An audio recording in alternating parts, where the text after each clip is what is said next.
Welcome to the Bree Pod. I'm here with Jay Hilaire, real estate investor and entrepreneur. Hi, Jay. Hi, Brianna. How are you? Glad to be here. Good. I'm glad to have you here.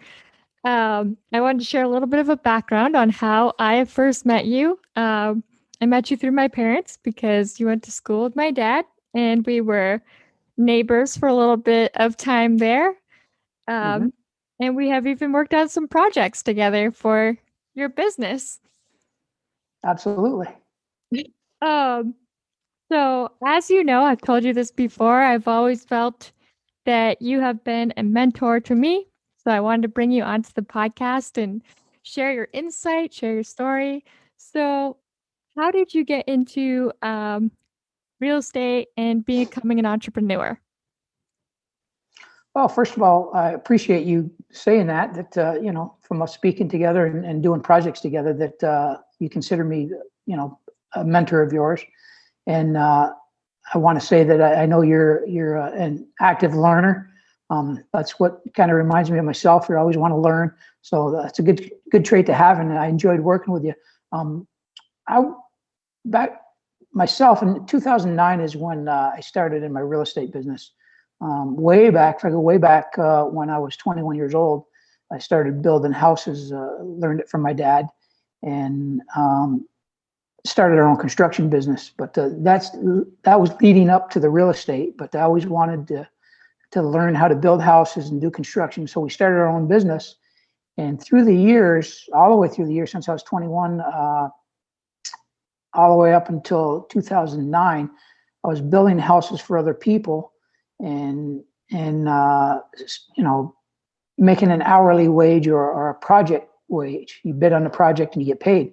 But I looked around and I seen, and from the books I read and from my own life experiences from seeing other people, they were making more money by selling a house or real estate. I just knew that real estate was where people seemed to me that they got wealthy when they got into the real estate. So that's basically how it intrigued my interest in real estate, to learn it. Aside from the fact that as we go on further, I'll talk about how a book for an infomercial triggered my whole real estate career. That's awesome. Um, and what book was that? Uh, the the very first book was 30 Days to Cash, with my mentor now became my mentor after reading the book, Dean Graziosi from Arizona. He's originally from Marlboro, New York, but he's currently and been in Arizona for quite a few years. I read his book and talked about real estate, how to buy real estate. I mean, there was a number of books, but that was, I think, the first book. And there's 4 or 5 other books that he wrote that inspired me. And he's actually put me in a few of his books. So I've had the opportunity to become one of his students, and he's flown me to Arizona many times, and I got to be on commercials with him, and got to get on stage and be one of his teachers of what he taught me. So I have become a mentor to other students because of him. So Wow. it's pretty exciting. Like I said, since 2009, I bought his book. I seen him on an infomercial, like at 2 or 3 in the morning. Couldn't sleep at night, just watching TV, and I see this little Italian guy on TV talking about real estate, how you can buy properties with no money down. And I'm like, wow. I mean, everybody wants to do that, but we can get more into that. But that's basically how I got into wanted to be a real estate investor. I was building houses up to that point, and I kept building houses. I still build houses, but I wanted to figure out a way. I was always looking for a way to, and that's what brought. I mean, if you're always looking for something, if you're looking to get better at something or find a way to, my thought process was, I'm not afraid to work hard. I want to find a way to make more money and do less. Not because I'm lazy, but because I wanted to make better use of my time and resources. And let's face it, everybody's getting older, so you do less and less as you get older. Definitely. Uh, and so, like, what are some of the misconceptions or mistakes you've seen being a real estate investor and entrepreneur? Some of the misconceptions, Yeah, misconceptions or mistakes. mistakes, misconceptions. I think. Well, from talking to many students around the United States, I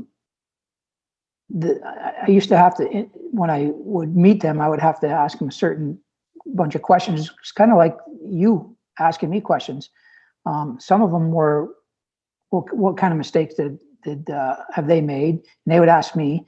And it seems a common thread is the belief in ourselves that we can't do something. And I don't know if we're born with that or what, but we always think that we're not as good as what we really are. And it's not the case.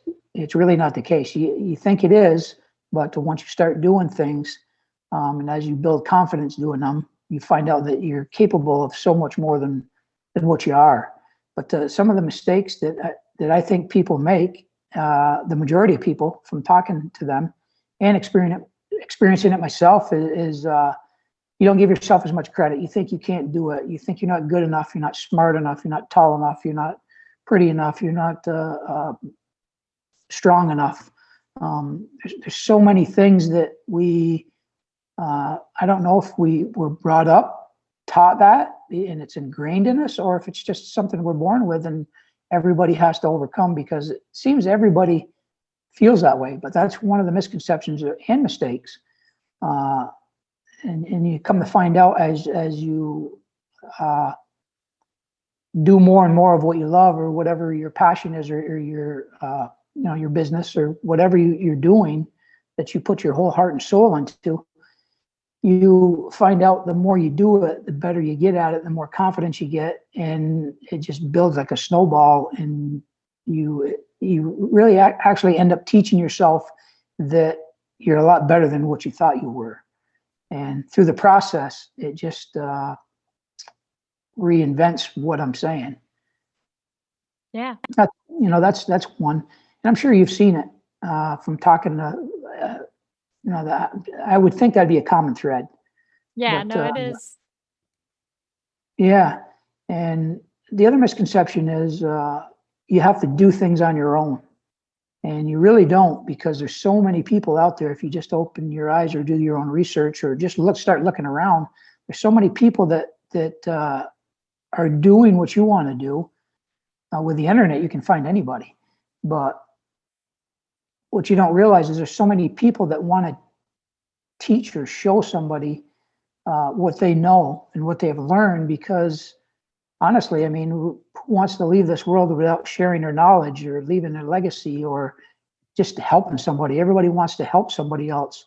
And, if you look at yourself, no matter what you've done, if you really ask the questions of yourself, how can I help somebody else?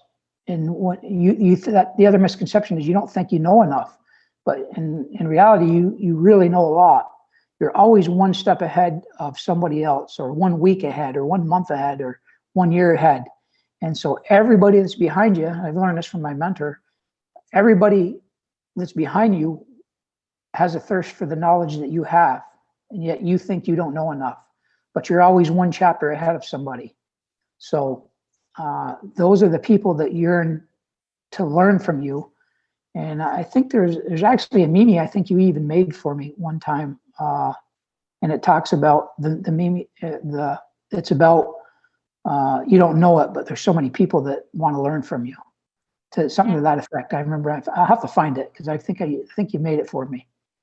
And Yeah, that one always sticks in my mind. But there's many misconceptions, many lessons. I know in real estate, one major one is always do your due diligence. If you're going to buy a property, if we're talking about buying and selling a property, not building one, but buying it to sell, your due diligence when you go look at a property. A lot of people just starting out think that they don't have to do that, or they think it's it's so easy to do. Because when people just taking, for instance, real buying and selling real estate, the people who do it that have studied it for a long time and have done it make it look easy sometimes, because people think that they can jump right in and do it.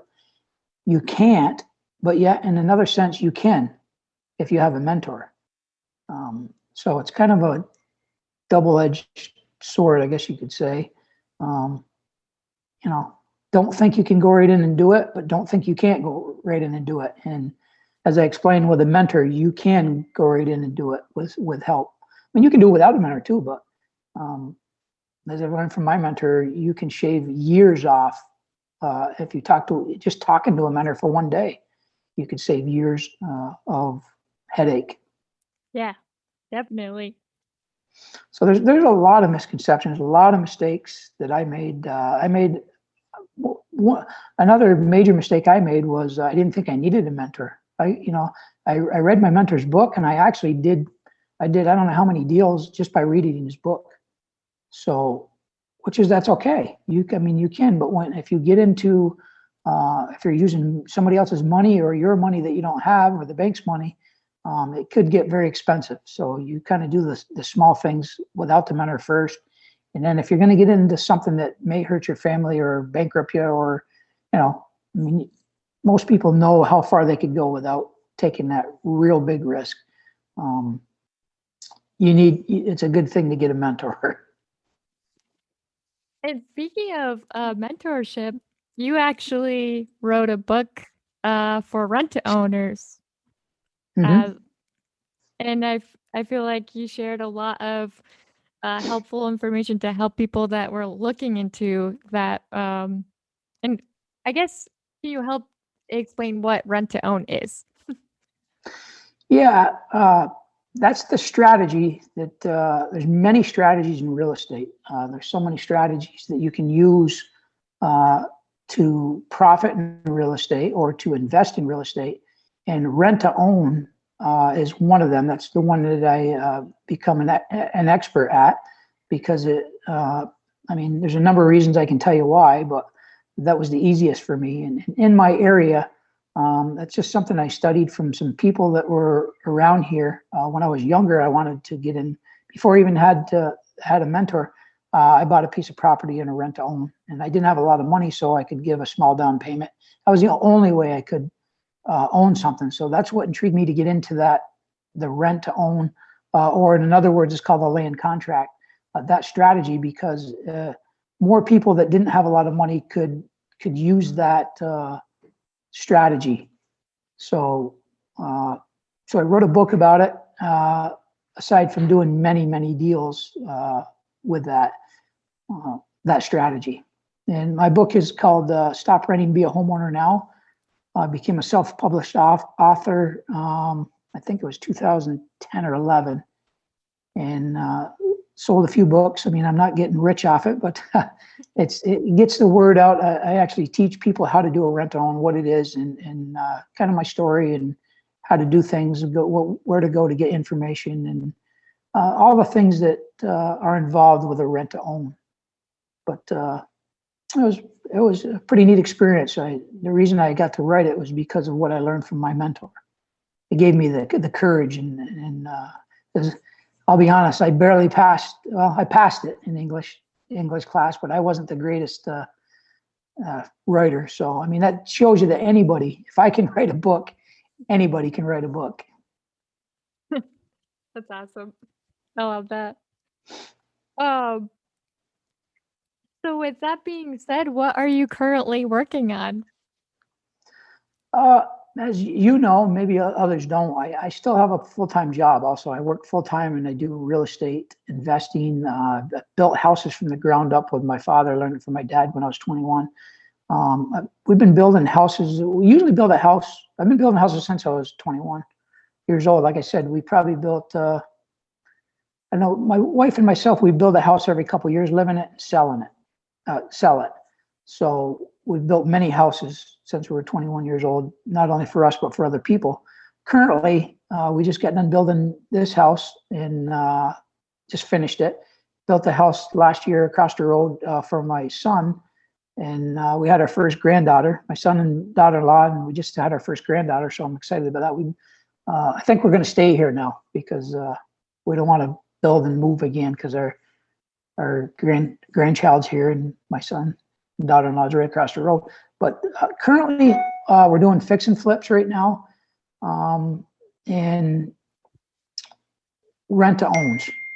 We just finished up a fix and flip probably about 2 weeks ago, and that one's on the market. And we're always we just bought a place for my mom and remodeled that. We always got something going on. We're always looking. We make multiple offers every day, and we have rent to owns available at most of any time during the year.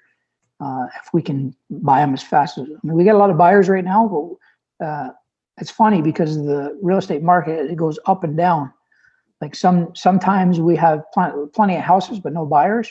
But right now there's plenty of buyers and we don't have houses. We make multiple offers every day, and we're just hoping to get more houses because we have so many buyers that are looking for houses from us. Wow, that's awesome. And congratulations on your granddaughter. Thank you. Yeah, I we're pretty can't excited. believe that you're it's kind of a shock just knowing you guys and who you are, that you guys are not gonna move anymore.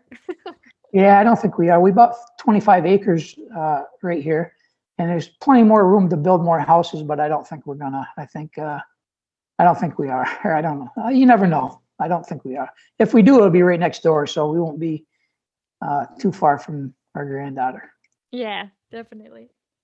Um, so what advice would you give? I kind of want to do this a two-part question, but like, what advice would you give from the perspective of people that are starting their own business, whether it be real estate or really any business? What advice could you give them if they're unsure of, what to do? First of all, I would make sure that you put some research in it and make sure that what passion you wanted to go for is that, you don't want to start it and then get back out of it and get back in it. That was one of the things I used to do. And hey, if you do it, that's fine. But if you can prepare before you start your passion and really know that you want to do that, if you really know, then I would find a mentor. I would buy every book I could buy on that subject or on that passion that you're going to take up. Buy every book, read as much as you can on that subject so you can become an expert yourself at it. I mean, you won't consider yourself an expert, but if you read 10, 12 books, you're more of an expert than anybody that hasn't. And I would definitely find a mentor because as and multiple mentors if you want, the more anything you can learn from a mentor. What my mentor always taught us is you're paying, if you have to pay for a mentor, you're paying for speed because you're learning something in a day or a week or a lot sooner than, using your experience. And then even though trying and failing is experience, and you don't get experience without failing, you can make the shortcut with a mentor really fast. And I have a lot of my own analogies, but the one that sticks in my mind, because my mom and my grandma cook all the time and they're good cooks. I used my mentor's analogy of if you want to cook spaghetti sauce or any recipe, what my mentor did is went to the restaurant and caught the chef coming out the back door when he went home at night, and he gave him $100 for his spaghetti recipe sauce. And he got it. So he didn't have to, make it and tweak it and make it. And he paid. So say the chef was his mentor, which he wasn't, but he paid him $100 for his spaghetti sauce recipe, went home and he had, the best recipe. So that's what a mentor can do. That's what you get when you pay for speed. That's what, that's what you're taking a shortcut. Another analogy he said was, if you want to get to the top of the mountain and there's all kinds of paths, if your mentor already took a path, a shortcut, he already knows it, he's going to tell you the secret. So everybody else, if you're in a race or whatever and you're trying to get to the top of the hill, everybody's going different directions, but he tells you to go, hey, go up here 10 steps, take a left, go across that little bridge, look to your right, and you're going to see 3 red ribbons. Them ribbons will bring you all the way to the top. So, things like that will give you the fast track to success if you want them. That's awesome. I love the analogies. I think they're cool. Yeah, I could talk all day on, because that's what he taught me too, is when you're teaching students or you're teaching somebody, use analogies like that. Because I mean, for me, that brings it home for me. I'm kind of, I don't want to say simple, but I that's the way I learn. I learn by doing, and I learn by the simple things, by explaining something. Sometimes they got to explain it to me over and over. So the analogies help me. That's great. So then for my second part of that question, if present Jay St. Hilaire could go back to young Jay St. Hilaire, knowing what you know now with your mentorship, with real estate investing, what advice would you give that younger Jay? Well, I don't know. I'm pretty fortunate because when I was younger, I had a yearning to learn. And I had 2 mentors. I had my dad and my grandfather. Actually, I had more mentors, but those 2 people, I spent a lot of time around learning. My dad, construction, and my grandfather, mechanics. So, and I actually at night, even I would do both. And I want to say listen more, but I think I listened pretty good, even though I didn't act like I did back, like I listened, but I really did listen. It's hard when you're younger, even when you're older, sometimes I guess patience would be a really big advice, because at least I know when you're younger, you want things right now, today. So immediate gratification. And you got to give yourself time to learn, give yourself time to implement.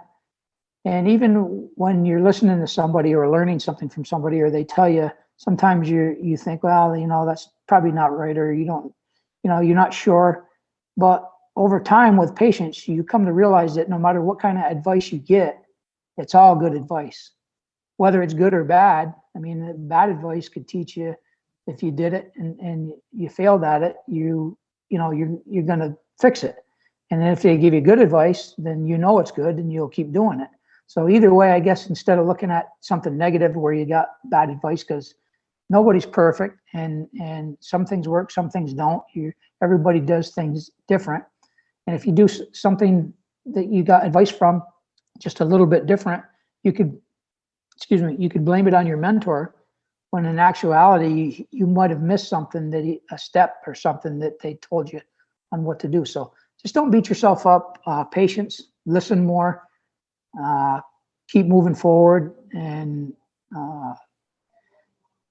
I want to say a quote, but it's not really, it doesn't pertain to, it just sticks in my mind because I've never went through hell, but I can't remember who said it, but they said, when you're going through hell, if you're ever going through hell, keep going. But it just means don't stop. Just keep going. Keep having patience. You'll get there. Keep learning. Keep implementing. So I guess that would be my advice. Thank you for that. That's definitely appreciated. And I'm so glad that you came on here with me today. Can you share some of your platforms so that people can either follow your journey with real estate, where can they find you? Sure. As I told you a little earlier, I used to, like a year and a half ago, before I started building this house, it was a pretty big project, this house and my boy's house, plus working full time, plus doing fix and flips and all that stuff. I packed all my, I haven't been as active in my online course. I have an online course called Dream Home Academy, and I teach people how to buy a rent-own home, how to be an investor like I am, and dabble in, in rent-own homes and fix and flips and that. And with my book, and I was into a lot of different groups. I'm in the real estate den. I mentor students in my course and all that stuff. Like right now, I'm actively doing fix and flips. We just finished one. We're making offers right as we speak on more properties because we're going to do another fix and flip. My platform is jsthilaire.com. That's my website. And if you go on my website, you can learn all about me and learn what I've been doing. But right now I'm actively doing fix and flips and rent to own property. So I live in Brushton, New York. I'm sure a lot of people will be listening to this podcast from all over the place, different states even, and everywhere. But I'm in New York, upstate New York. I'm looking for, I work with a lot of investors that want to buy properties from me, or I can help you find a property. I can mentor you. Just go to my website, jsthilaire.com. Check out my book. If you want to know anything about me, go on Google. Google my name. That'll tell you everything. There's plenty on there to find out what I do, how I do it, where you can reach me. But normally, if you want to send me an email, it's jbtoggs@yahoo.com, jbtoggs@yahoo.com. Send me a question. Send me, anything you want to ask me. I'm always willing to help other investors or help people that are just starting their business. Because I like to share my knowledge. I have no problem, and even if you're just starting up, I can learn from you. I've learned more from my students than than ever. You're always learning, and if you can always keep that at the forefront, no matter how much experience you have, how old you get, it doesn't matter. If you always keep learning, especially with people like yourself, Brianna. You're younger than I am, and you see technology sooner than I do. There's new technology that comes up. I normally keep up to date with it, but sometimes I get so busy doing all my passions that I don't have time for the new technology. So, speaking with you on this podcast sometime, or how we communicate in different arenas, I always learn something new from everybody. So thank you for that too, because I know working with you in many different aspects, I've learned a lot from you. Just talking back and forth with questions and through our marketing that we were doing and getting on Instagram and all that. It excites me to learn from people. So yeah, jsthilaire.com, jbtoggs@yahoo.com. My book is Stop Renting, Be a Homeowner Now. Just go Google my name and look around, see if there's anything I can help you with, or if you want to invest with me, if you want to learn investing, if you want to buy a house from me, if you in any capacity that you want to connect with me, I'm always willing to collaborate. We form groups sometimes, many groups that real estate investing groups that I'm in, and we're always starting new ones, always jumping from one to the other to learn from each other. So just connect with me anyway, as we just mentioned. Awesome. Thank you so much for sharing that. And hopefully you'll come back on the podcast and give us an update on where you're at with all your ventures. Sure. Next time, maybe we can get more into depth about how I learned from my mentor and some exciting things. We could talk about he has a lot of live big events. I recommend that you check out my mentor too. And as you know, we talked about a little while ago, anybody that knows Tony Robbins, he's one of the people that I've learned from also. And Dean Graziosi, my mentor, and Tony Robbins, they're working together right now on a number of projects.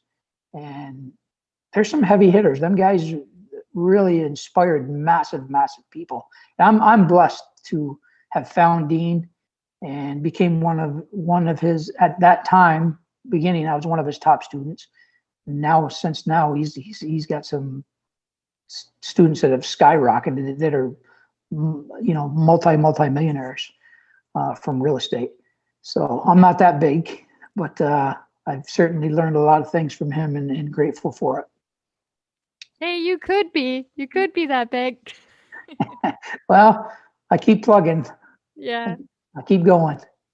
definitely. We're all definitely capable of it. I can tell you that. Yeah, Uh, absolutely. It's a matter of how far you want to push yourself. yeah, That's and it. You know, like, I sorry to interrupt you, but one no, thing no, that came to my mind, and I could talk all night with you, but one of the other pieces of advice I would say is don't keep this sticks in my mind too. This really held me back. Don't keep even though you live in a small town, I consider our town pretty small. yeah, Don't keep a small town mind. Because when I got out of this town and went to Arizona and started learning from him, uh, I got out of the small town, but I got out of my small mind. It opened up so many horizons that I didn't realize what I could do, and that's what I want to impress upon people, that don't keep a small town mind. Get into a big town mind, uh, and do what you're capable of doing. Push yourself. yeah. I like that a lot, especially from where we are from, where we reside Yeah, from. It's so small, but it's so true. We really have to not let that be like the barrier that for our success. absolutely. Well, I definitely appreciate you coming on, and you're going to have to come back. Now it's just like gonna have to be written in stone that you're coming back. Absolutely. I'd be glad to. Let me know. Oh, perfect. Thank you so much, Jay. Before we go, I'm gonna share the affirmations, which are actually brought to you by our memes that we created and for Jay Sandler's Facebook page. So as many of you know, or if you're just joining us, pick a number between 1 and 3, and then whichever number resonates with you, that affirmation will be what connects to you. So for those of you that chose number 1, if opportunity doesn't knock, then build a door. Uh, for those of you that chose number 2, your affirmation is a setback is a setup for a comeback. And then for those of you that chose number 3, nothing is impossible. The word itself says, I'm possible. With that being said, you are loved, you are worthy, you are cherished, and I am proud of you. Until next time on the Bree Pod. Bye. Thanks, Brianna. Appreciate it. Thank you.